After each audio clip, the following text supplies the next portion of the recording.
We've all had the horror stories of what I ordered for versus what I got as fashion designers. In my opinion, I think this is more common in the fashion industry because we deal with one of the basic needs of man, which is clothing.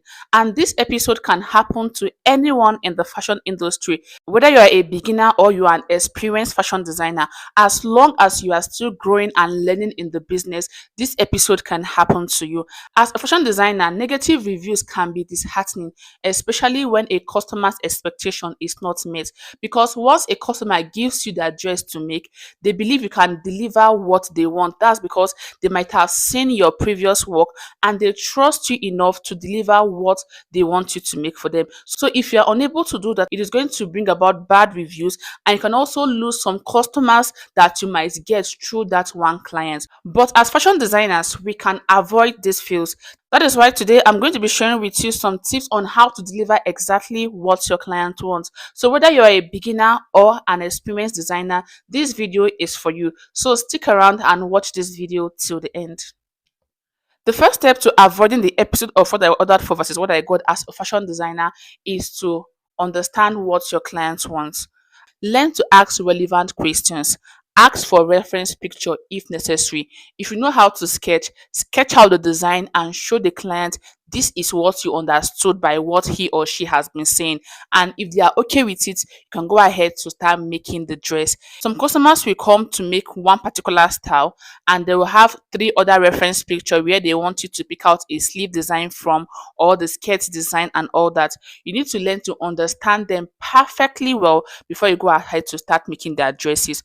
Don't assume for them because they know what they want. So you need to have to come down to their level and understand what they want so you don't end up making something else for them. So one of the first steps to avoiding the episode of what I ordered for versus what I got as a fashion designer is to understand what your customer wants before you go ahead to start cutting your fabric.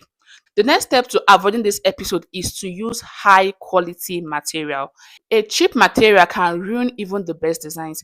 One of the main causes of what I ordered for versus what I got is the use of low quality fabric for a high quality design. Some clients will see a design that was made with a very high quality fabric and they will come with either an Ankara or a low quality fabric for you to deliver that same style. As a fashion designer, it is your duty to let them know that this fabric will not bring out this style, to avoid the episode of what I ordered for versus what I got. But if the client insists, make sure that you make it known to them that whatever the outcome of this dress is, you will not be held accountable for it. So always recommend high quality fabrics for high quality designs. For instance, some people will see a dress that was made with Mikado silk and they will come with satin and want you to deliver that same style to them. How is it going to work? Because the texture of the fabrics are not the same. So if a fabric is not going to bring out a particular style, please learn to tell your client that this fabric is not going to bring out the particular style because this fabric has this flowing effect, whereas this one does not, to avoid having the episode of what I ordered for versus what I got. Because one of the main causes of this episode is using low quality fabric or using a fabric that is not going to bring out the style. So to avoid that, always recommend good fabrics for whatever style you are making to your clients. The number three way to avoid this episode is to take accurate body measurement. This is very important. As a fashion designer, you need to learn how to recognize a measurement that is incorrect. For instance, somebody sent me a measurement for a skirt and a blouse, and the person's bust measurement was 39, and the blouse length I saw there was 20 inches. I was like, how in God's name will somebody with bust 39 wear a blouse length that is 20-inch and we are not making a crop top? So I had to use my instincts and I made the dress. While making the dress, I had to use blouse length 24 and it came out perfectly on her.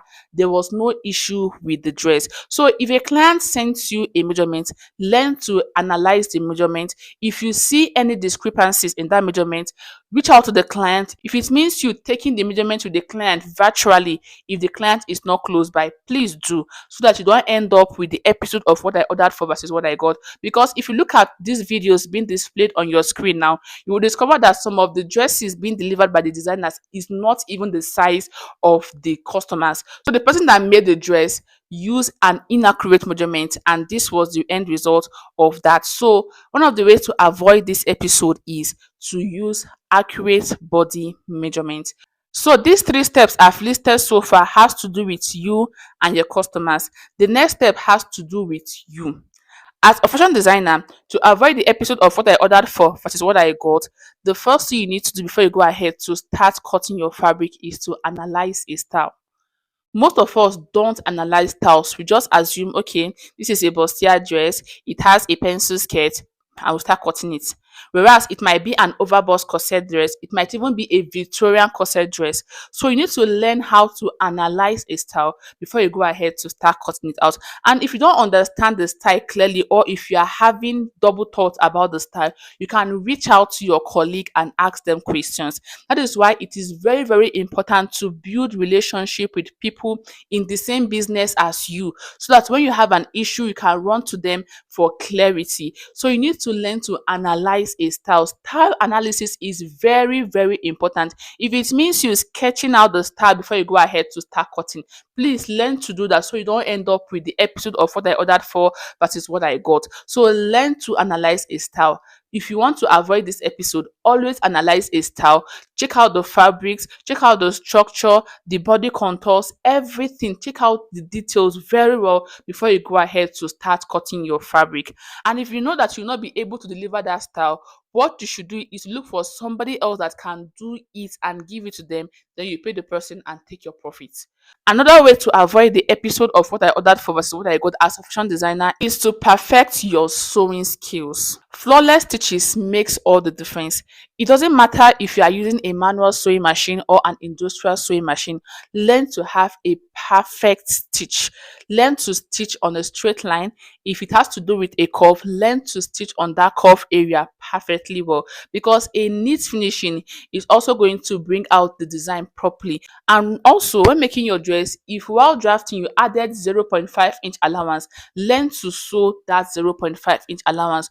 Do not go and sew 0.75 or 0.25. You're going to end up having either a tight dress or a loose dress. So you need to learn to perfect your stitch.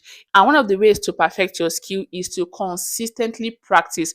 The more you practice, the better you get at it. So these are some of the ways to avoid what I ordered for versus what I got as a fashion designer. But if the deed has already been done and you are unable to meet your client's expectation, what you're supposed to do is to acknowledge and respond.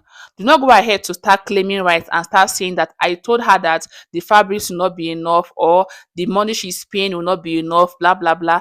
Once you have accepted the fabric, once you have accepted the payment, the client expects you to deliver. So if you do not deliver, do not go and start claiming rights. What you should do is to respond and acknowledge.